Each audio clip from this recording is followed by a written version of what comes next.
All right. Hi, everybody. Welcome to the program. I am very pleased to be joined by Jeff Krushell. In my opinion, he's one of the great authoritative sources on player development. He's a former strength and conditioning coach for the Toronto Blue Jays, which is pretty cool right now. He's gone on to consult with the major leagues of baseball. He's an entrepreneur and just a stellar human being. Jeff, thanks so much for being here. Welcome to the show. Thanks for having me, Marty. I'm excited to have the conversation. Excellent. Well, in the world of sports, just about every athlete is going to deal with a coach. Sometimes good relationships with coaches, sometimes not very good relationships with coaches. But in today's age, being a coachable athlete is certainly something that's being discussed a lot more. And I know this is a real passion and interest of yours. So let's just kind of dissect this a little bit and tell me a little bit. We want to get into just understanding a little bit more for young athletes, what it means to be a coachable athlete. So maybe start with that question. What does it mean to you, or how would you define being a coachable athlete? Yeah, it's a deep-rooted question, I believe, but I think the concept is actually quite simple, Marty. You know, when we talk about coachable athletes, I think it's an athlete that has an understanding of the process of development because it's a long game. Even with our elite world-class athletes, we're always looking for ways to fine-tune or improve or make adjustments along the way. So I think that idea of being open to change and the progression of development, that's part of being a coachable athlete. Understanding that and where you're at kind of in that timeline is really, really important. And then also understanding what needs to be done in order to be successful in your sport. And that's kind of a big one, right? I mean, that means understanding the physical demands of your sport, understanding maybe where your personal strengths are in the areas that you have incredible potential yet to tap into, and then the strategy of getting that done.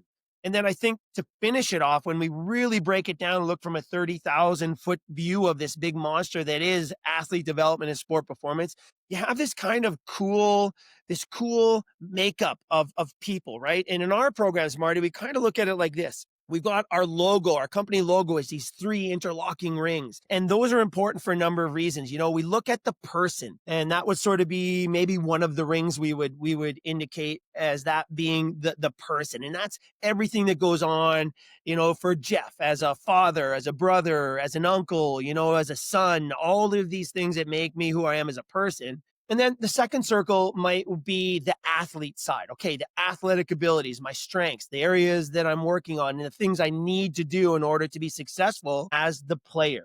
And then, you know, as we go through a competitive season or through the timeline of development, each one of those circles are a priority at different times. But the one thing I think that a lot of people miss, Marty, is the constant. And that constant is the person. If we can keep that environment, that person rock solid, and then make adjustments on the athlete side, make adjustments on the player or performer side, then we've got a rhythm that we can work into that really can set an athlete into reaching their potential, wherever that might be. Does that make sense? Yeah, no, it makes a lot of sense. And like you say, that's the big picture, right? It's so easy. You probably find that you get so locked into, am I getting better? Did I have good points? Did I have good stats? All those kind of things.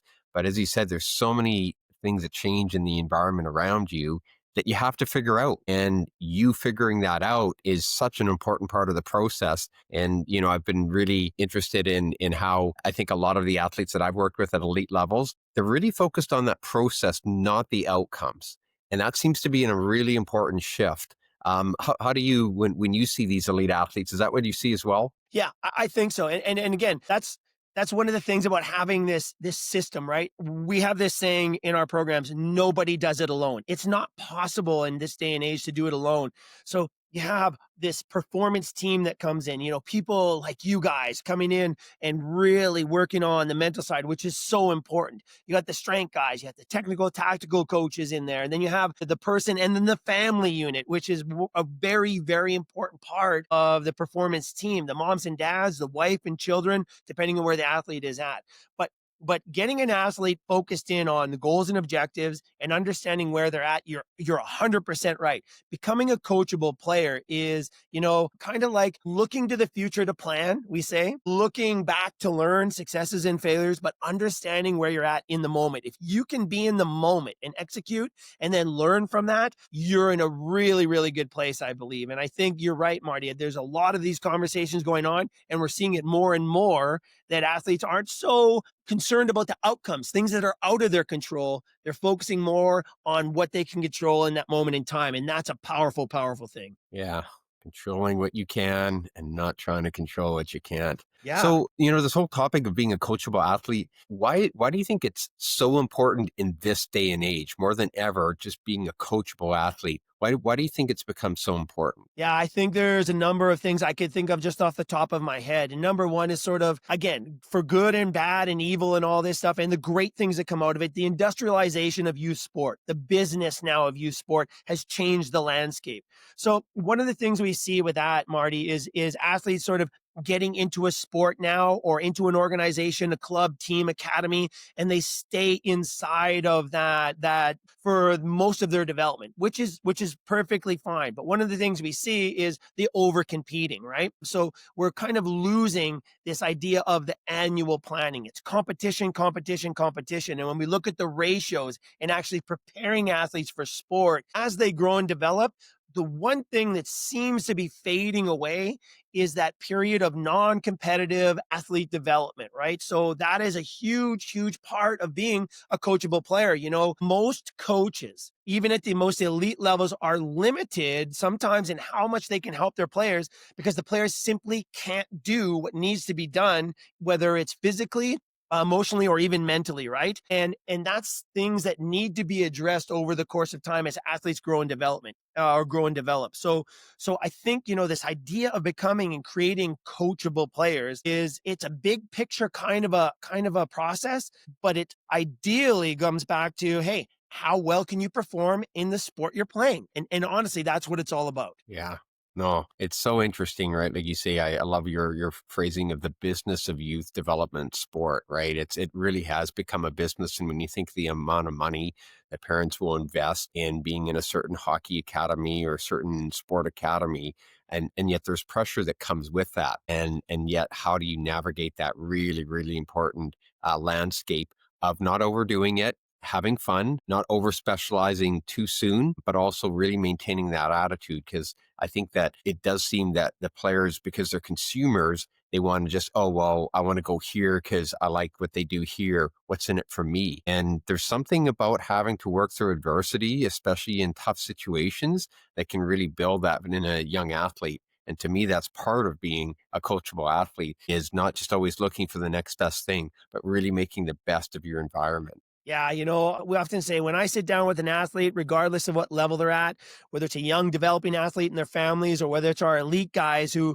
are already there looking for ways to further their career or maximize their performance even farther, we talk about this concept of problem solving. And if I had one wish for every athlete that I work with, man, it would be that they become problem solvers, just master problem solvers, and then ultimately great decision makers. Because listen, sport performance and athlete development is nothing more than problem solving. When it comes to the physical side, Marty, the speed, strength, power, agility, movement, we've got that down, man. Like we really, really do. There's not much we can't train, regardless of the athlete, regardless of the sport, if you have a plan, right? But then when you bring in all of the other factors that can influence performance, right? The mental side that you guys specialize in, the strategies that go along with that, and then the nutrition and the sleep science and all of these other factors. Listen, can you imagine? We're watching the Blue Jays right now, okay, in the World Series against the Dodgers. Let's take somebody like a Shohei Ohtani. If we were to go back and look at how he grew up playing sport, that would be a really, really interesting experiment to see what, and they've done this for Serena Williams. Everybody's dissected Tiger Woods. Everybody's a little bit different.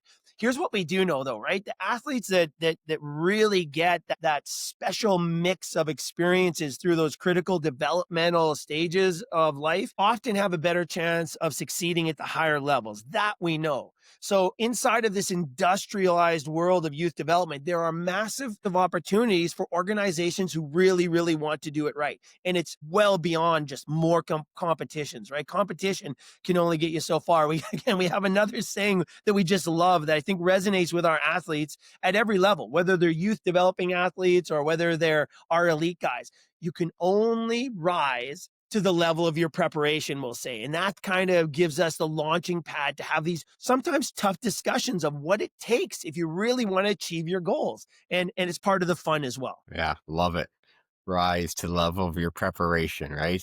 Yeah. There's so much to that. So, if you were to talk to a young athlete now, Jeff, what would you say are some of the keys to being a coachable athlete? Yeah, one, openness, right? Openness to coaching, and not so much, there's two really confusing words in the sporting world I feel right now. One is criticism and the other would be critique. We're so quick to criticize ourselves, I believe, and I've seen this firsthand with our athletes, criticize others, right? So maybe that's a human nature thing, but that's a word I think we could eliminate out of our vocabulary when it comes to sport performance. But being able to really critique your performance, good, bad, and indifferent, and also take critique from others. That might be one of the most powerful traits of a true coachable athlete. But then, Marty, understanding what that critique means, and then how do you overcome it? Again, just a simple process of problem solving, I would say is so important. I would say, if you don't clearly understand the problem, there's no way you can fix it. And that sometimes comes from tough conversations. So I think for youth athletes, just being able to embrace failure, and we're hearing more and more talk like this, but that for me is one of the absolute keys at every level of the game. And taking those failures, and we've seen this, I have seen this firsthand. I know you have as well. Some of the worst days our athletes have had, if it's framed and treated properly, become the most valuable days they've ever experienced, when you really learn from it. So that would probably be my number one conversation or trait of a coachable athlete. And then also things that might be out of the athlete's control. And that's where the organizations come into play, the coaches and the administrative staff come into play, is making sure in an annual plan, you're actually preparing those athletes for the sport demands, right? Creating coachable players, speed, strength, agility, injury prevention. Injuries are at all-time highs at every level of sport, almost in every single sport. Another great opportunity, I believe, for organizations that do it right. One of the most valuable things any athlete can do right now, if they really do have a goal and objective in the sporting world, is stay healthy. And it's not that hard when you understand the process. So, just having that problem solving open mindset, really understanding that you have to develop as an athlete in order to maximize your sport demands. And then probably the last one, holistically for parents, coaches, organizations, and athletes themselves, understand growth and development. Understand growth and development. It's one of the biggest problems I believe in the sporting landscape, top to bottom today, is we're treating our young athletes as if they were pros when we should be treating them like young athletes. And again, another massive opportunity for organizations, for parents and coaches who understand that process, that growth and development. Yeah. Well, it just ties back to what we said at the beginning, is just really putting the person at the center of all these kind of things. Because I think when you do that, then you're truly looking at not just their success, but you're looking at their growth, right? And moving ahead with growth is painful at times, but that's way more important than success. That is definitely, especially in the youth development world, right? Where there's so much of a focus of, hey, look at this, and posting it on social media, right? Is just really, really keeping that person at the center of that. Well, that's great. Great stuff, Jeff. I love the insights on really problem solving, being a good problem solver. And when I think of a recent podcast that talked about, a player who was not very skilled, but he wanted to be the best player that he could be. And so that was his problem solving strategy. And he goes on to, he said that he's not the most talented person, but he kept working at, how can I be the very best that I can? And sure enough, what happens? Well, he ends up in the elite Swedish leagues because he wasn't a great talent, but he sure knew how to be the best player that he could be and to leverage himself. And I think that speaks to everything you said, right? Is that problem solving and really saying, okay, a problem is okay. It's not a bad thing. If I've had a tough season or a tough half season, that's okay, because now it's a problem that I want to solve. Love it. Absolutely love it. Yeah. Well, So many ways to contribute, so many different ways. yeah, for sure.